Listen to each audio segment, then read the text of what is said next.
I'm gonna brief you in with the budget 2024, where 99% mortgages reported scrapped. Here are the latest updates.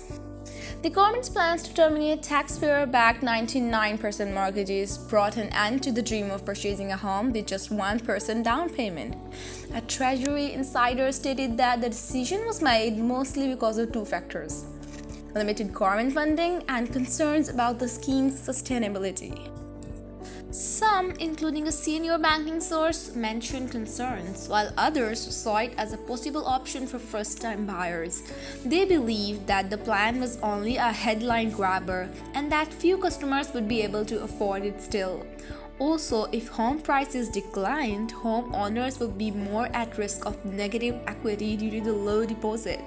For those looking for decisions without requiring a deposit, there is still some hope. Hundreds of customers are drawn to building societies like Skip Term because they provide no deposit mortgages. However, it's important to keep in mind that these choices could have more risks and difficulties. The non-domicile status tax benefit for wealthy foreign residents may be eliminated by the UK. Because of this status, they are exempt for paying UK taxes on money they make abroad. Chancellor Hunt is looking into this as a means of raising government revenue, possibly for future tax breaks. It's a contentious proposal. Supporters contend that the advantages of drawing in wealthy individuals offset the reduction in tax income.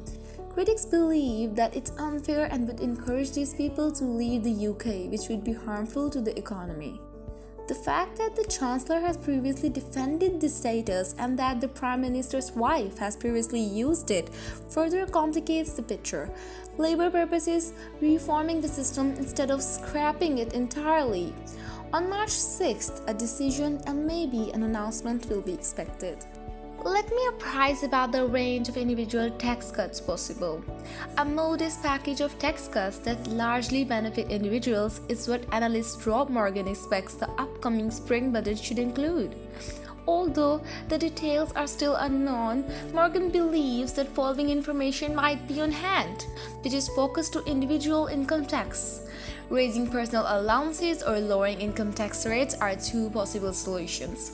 And the modest cuts. The extent of these cuts is likely to be limited due to current economic climate. Here's some information about the income tax cuts. In April 2019, the personal allowance, which is the first part of your income that is tax-free, was £12,500. However, it would have been much higher if it had increased in tandem with inflation.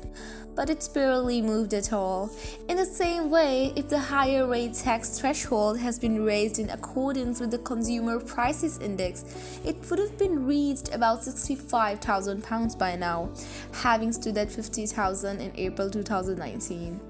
As salaries have increased, the freeze has caused a significant number of people to fall into the 40% rate. A reduction in rates or an increase in the tax bands would be beneficial. The £50,000 high income child benefit charge threshold is also ripe for reform, says Morgan. I'm gonna fill you in with the ISA allowance now. There may be changes to individual saving accounts in the 2019 spring budget. According to analyst Rob Morgan, the government may decide to raise the annual ISA allowance above the current £20,000 cap. To help small shareholders and address the decreasing interest in the UK stock market, a portion of this allocation may also be set aside specifically for investments in UK shares.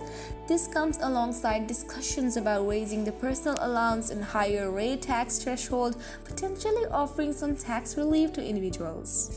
Then comes the inheritance tax. It's possible that inheritance tax reform would be included in the next budget, but a total elimination is doubtful. Even if some voters supported it, the government would lose a lot of money if it were completely eliminated, about £7 billion a year. The current IST is 40% tax on estates exceeding £325,000, which has £650,000 for combined married civil partnership estates.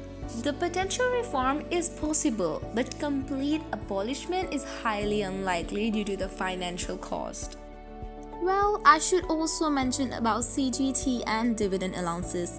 Due to large cuts in corresponding allowances, investors now pay higher taxes on capital gains and dividends. Let's talk about dividend allowance first. This allows individuals to receive a certain amount of dividend income tax-free. It has been reduced from £5,000 in 2017 or 18 to £2,000 in April 2023. Further reduced to £1,000 currently, scheduled to be halved again to £500 in the next tax year. Secondly, we have capital gains tax (CGT) allowance that is reduced for the current tax year from £12,300 to £6,000, expected to be further reduced in April 2024 to £3,000. These reductions mean that more people will now be liable to pay tax on their investment income and profits. Let me explain stamp duty to you. As of right now, properties under £250,000 are exempt from tax. The portion of the value between £250,000 and £925,000 is subject to 5% tax. If the value of property exceeds £925,000, there are higher rates. This slowing market might lead to calls for changes in the SDLT structure, potentially to encourage more activity in the housing market. However, the text doesn't explicitly state the direction of the potential changes. Lastly, we have national insurance cut. After lowering national insurance from 12% to 10% in the past, Chancellor Hunt is now thinking of cutting it by an additional 1%. An estimated £4.5 billion will be spent on this cut, which would leave less money for additional initiatives. Requiring a tax on jobs, national insurance supporters contend that it can increase employment. If you would like us to research a stock, please tweet at Collective REC or leave a comment here. Like and subscribe for potential investment ideas. Become a member at www.collective-research.com. Receive investment ideas before they are published.